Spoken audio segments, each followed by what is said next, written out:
Hello, I'd like to talk a bit about procedural generation.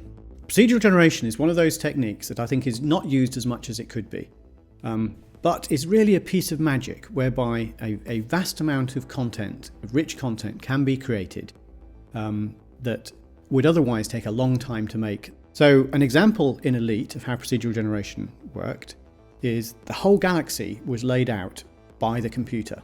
In other words, it drew all the star systems one by one around the galaxy, placed them based on what looked like random numbers. So it would essentially roll a dice and say, right, okay, there's a star here, roll the dice again, there's another star here. And that process would continue until all 256 stars were in the galaxy. When I say roll the dice, it would be generating a random number.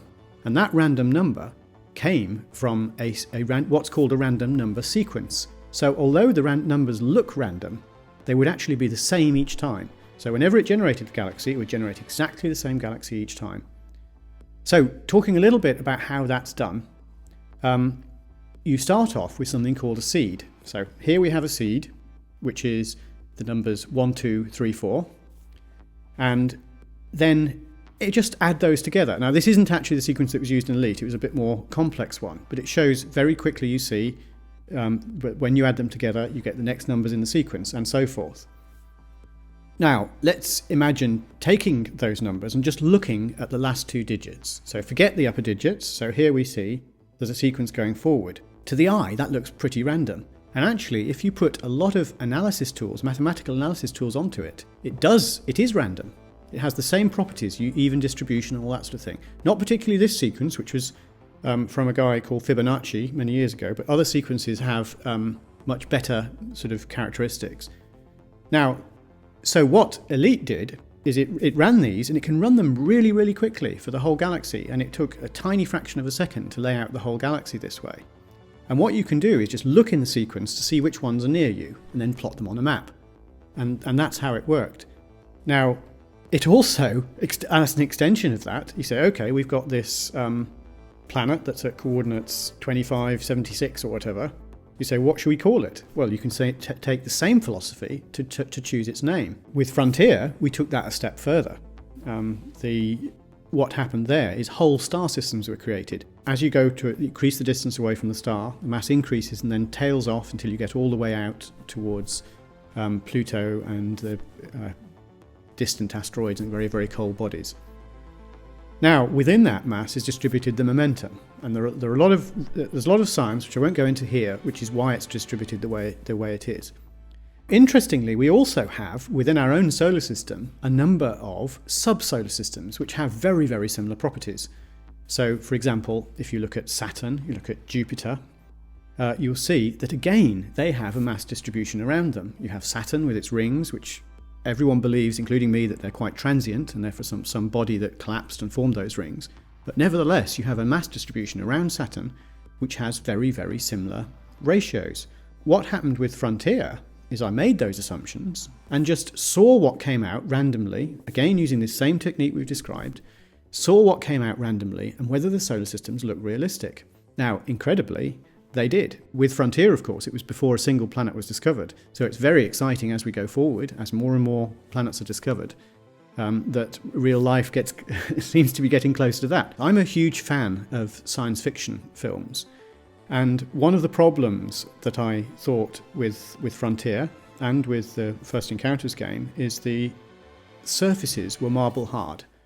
And I think that is a real shame when you're talking about gas giants like Saturn, like Jupiter, like Uranus, like Neptune. What I imagine would be the case, particularly with Jupiter, where you've got a very active, very colourful atmosphere, is there would be towering clouds everywhere. There would be lightning strikes. The world is a very, very interesting world. And it would be beautiful to fly in amongst those clouds with spaceships. So one of the technologies we've been looking at is how do we do that? How do we generate really rich cloudscapes? So it's early days yet, but here is an example of such a piece of technology.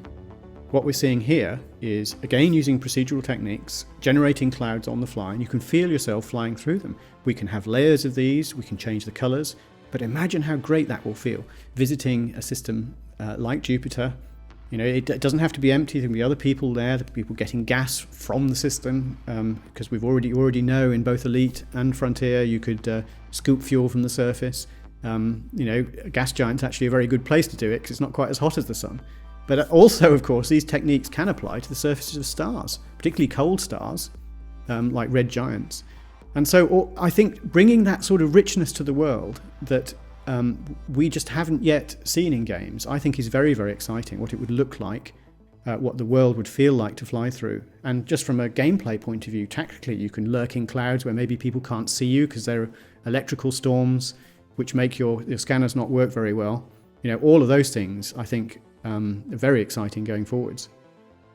Now, there are plenty of more things we can do, from the layouts of planet surfaces, all that sort of thing. So I think that the richness we can bring to the world with procedural generation, still as a way of helping what artists can do, is very exciting. One of the issues, in fact, questions that come up a lot with procedural generation is just how good the results will be. And I think that what's in the back of people's minds is whether it will feel very samey. Now, obviously that's very possible, and it depends how you use it. Because one of the things that I've been saying with this is it's a way of augmenting what artists do. And if you think of the procedural generation as essentially following the steps in a recipe, what the artists are doing is providing the ingredients. And if the ingredients are varied enough, then so is the end result.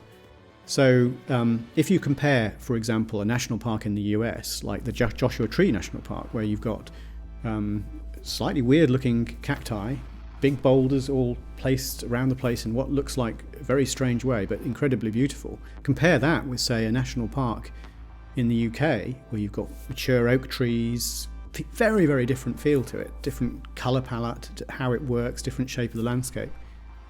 They could both be done by the same technique, but look completely different. And it's the content that comes from the artist that makes it feel different. That's true however it's done, whether it's layouts of planets, cloudscapes, what's in there. And so I think that is what provides the richness and the range. And that's what we intend to do here. So I think used carefully, used well, the results can be really good. And that's how we plan to do it.